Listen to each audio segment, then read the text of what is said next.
Hello everyone. आज हम लोग पढ़ेंगे बीजीय व्यंजक। उसके बाद बीजीय व्यंजक का जोड़, बीजीय व्यंजक का घटाना, गुणा और भाग। आज जो बीजीय व्यंजक हैं उसमें कुछ क्वेश्चन ऐसे आते हैं कि जो लगते हैं थोड़ा सा डिफिकल्ट, लेकिन वो होते नहीं, केवल आपके सोच की वजह से लगते हैं कि कठिन है। और कुछ करना नहीं है, आप लोग शुरू से पढ़ते आ रहे हैं कि बीजीय व्यंजक क्या होते हैं। आज हम आप लोगों को यहीं से स्टार्ट करते हैं बीजीय व्यंजक, ठीक है ना, क्या होते हैं। तो सबसे पहले आप ये जानेंगे बीजीय व्यंजक क्या होते हैं। बीजीय व्यंजक वे व्यंजक होते हैं जिनमें चर और अचर दोनों मिक्स होते हैं या दोनों होते हैं, उनको हम बीजीय व्यंजक कहते हैं। अब बात फंस गई, चर क्या होते हैं।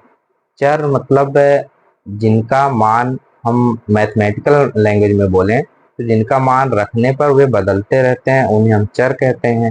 यानी कि साधारण सी बात है, ए टू जेड जितने भी होते हैं वे चर कहलाते हैं।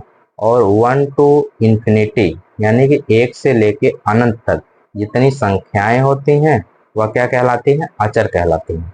चर और अचर का आई थिंक एक वीडियो बना है, उसके आप देख लेंगे तो आपको समझ में आ जाएगा, ठीक है ना।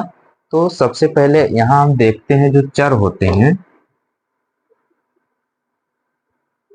चर चर मतलब ए टू जेड, जितने भी ए टू जेड अच्छा हैं वे सब चर कहलाते हैं। उसके बाद बचते हैं आपके अचर। अचर यानी कि वन टू इंफिनिटी, ये क्या कहलाते हैं, अचर कहलाते हैं। अब जब दोनों मिल जाते हैं, जैसे चर प्लस अचर, जब दोनों मिल जाएंगे तो आपका बन जाएगा बीजीय व्यंजक बन जाएगा,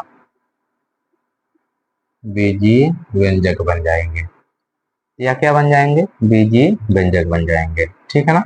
जैसे मान लीजिए यह चार है। चार एक क्या है, अचर है। अब उसके साथ हम चर लेके आएंगे तो यह बीजीय व्यंजक बन गया, ठीक है ना। अब बीजीय व्यंजक में होते हैं पद। क्या होते हैं पद, मतलब इन्हीं को हम क्या कहते हैं, पद कहते हैं, ठीक है ना। इन्हीं को हम क्या कहते हैं, पद कहते हैं। अब जो पद होते हैं वे भी कितने प्रकार के पद हैं। जैसे एक पदीय व्यंजक होता है, दो पदीय व्यंजक होता है और तीन पदीय व्यंजक होते हैं। तो एक पदीय व्यंजक जिनमें एक पद हो, और दो पदीय व्यंजक जिसमें दो पद हो, और तीन पदीय व्यंजक जिसमें तीन पद हो। तो ऐसे व्यंजक को हम क्या कहते हैं, पदीय व्यंजक कहते हैं, ठीक है। देखिए आपको पद समझ में आ गया होगा। अब हम लोग आज पढ़ेंगे बीजीय व्यंजक का योग। बीजीय व्यंजक का योग, बीजीय व्यंजक का योग। एक चीज बीजीय व्यंजक के योग में ये आपको ध्यान देना पड़ेगा, जो भी हमारे व्यंजक हैं वे अगर यक्स के साथ हैं तो यक्स के साथ ही जुड़ेंगे, वाई के साथ हैं तो वाई के साथ ही जुड़ेंगे। यानी कि कभी चर नहीं जुड़ता है, चर का कोफिशिएंट जुड़ता है, यानी कि उसका गुणांक ही जुड़ता है, ना कि केवल चर जुड़ता है, ठीक है ना। अब जैसे मान के चलिए हम आपको एक क्वेश्चन बता देते हैं। हम यहाँ लिए चार यक्स प्लस तीन यक्स। देखिए ये यक्स यक्स नहीं जुड़ेंगे, यक्स यक्स नहीं जुड़ेंगे, उसके गुणांक जुड़ेंगे। उनके क्या जुड़ेंगे, गुणांक जुड़ेंगे।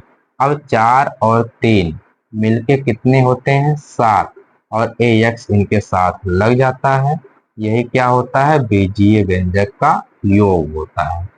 केवल एक चीज इन्हीं को ध्यान देना है आपको, यह बीजीय व्यंजक का योग हो गया। इसमें एक पद यहाँ है, एक पद यहाँ है। अब जब एक पदी वाली बात हो गई तो उसमें आते हैं घात। घात क्या होते हैं, जिसमें एक घात होते हैं, दो घात होते हैं और तीन घात होते हैं। यानी कि जैसे एक पदीय व्यंजक, दो पदीय व्यंजक और तीन पदीय व्यंजक हो गए, वैसे एक घात व्यंजक, दो घात व्यंजक और तीन घात व्यंजक, वे व्यंजक कहलाते हैं जिनमें एक घात, दो घात और तीन घात होते हैं। ठीक है ना।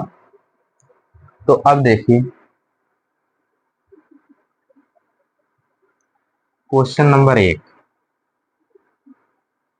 क्वेश्चन नंबर एक, जैसे 4x प्लस 3y प्लस 1, इनके साथ हम जोड़ेंगे 2x प्लस 5y प्लस 7।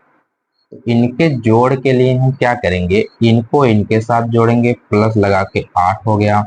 इनका इनके साथ जोड़ेंगे, प्लस लगा के 8y हो गया। इनको इनके साथ जोड़ेंगे तो 6x हो गया। यही आपके क्या हो जाएंगे, आंसर हो जाएंगे। ठीक है ना। या जिसको जिसमें एक घात होती है उसको हम रैखिक भी कह सकते हैं। ठीक है। अभी आपको समझ में आ गया होगा। क्वेश्चन नंबर चलते हैं दो की तरफ। क्वेश्चन नंबर दो, जैसे 7x plus 5y plus Z. ठीक है। अब यहाँ से प्लस लगाएंगे, 3x प्लस 2y प्लस, यहाँ पे हम कुछ नहीं करते हैं। ठीक है ना। जब कुछ नहीं करेंगे तो यहाँ प्लस लगा के यहाँ पे जो भी संख्याएं हैं तो हम उसको जीरो कर देते हैं, या नहीं संख्याएं तो उसको हम छोड़ देते हैं। छोड़ने के बाद जब हम जोड़ेंगे तो उसको हम ऐसे ही उतार लेंगे। प्लस इनको जोड़ेंगे तो 7y हो जाएगा, इनको जोड़ेंगे तो 10x हो जाएगा। यही आपके क्या हो जाएंगे, आंसर हो जाएंगे। जो क्वेश्चन आप, जो नियम आपके प्लस के लिए लगते हैं वही नियम आपके माइनस के लिए ही लगते हैं। यानी कि अगर किसी को प्लस आ रहा है तो माइनस भी आएगा, अगर माइनस नहीं आ रहा है तो प्लस भी उसको नहीं आ रहा होगा। ठीक है ना। आगे देखिए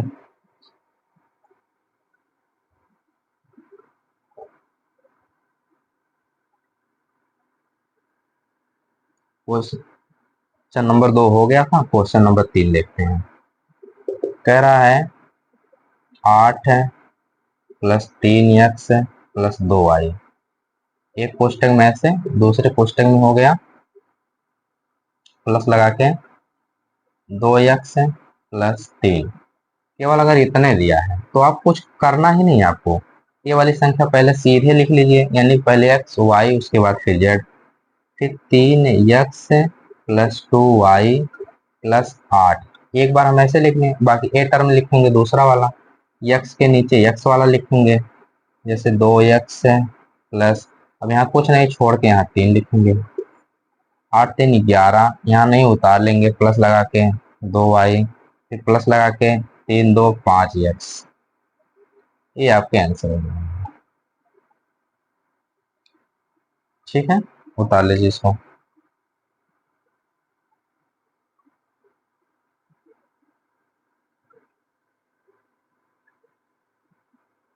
अब अगला क्वेश्चन नंबर 4 देखते हैं। देखिए यहाँ पे दो घात वाला देख लेते हैं ना, जैसे 7x² प्लस 3x, फिर यहाँ कर लेते हैं 4। अब इनको एक कोष्टक में दूसरे कोष्टक में प्लस लगा के कर लेते हैं 2x प्लस 7। इस प्रकार का अगर क्वेश्चन आपके पास आ रहा है तो कुछ नहीं, घबराइएगा मत कि मतलब हम आपको ऐसा क्वेश्चन नहीं बताया तो एकदम पूरा हड़बड़ा मत जाइएगा, अरे हमको आ ही नहीं रहा है। क्यों नहीं आएगा, वेट करिए, हम बता रहे हैं। ऐसे देखिए, जो जो टर्म आपको मिल रहा है उसको उसके नीचे लिखिए, और जो टर्म आपको नहीं मिल रहा है उसको सीधे उतार दीजिए।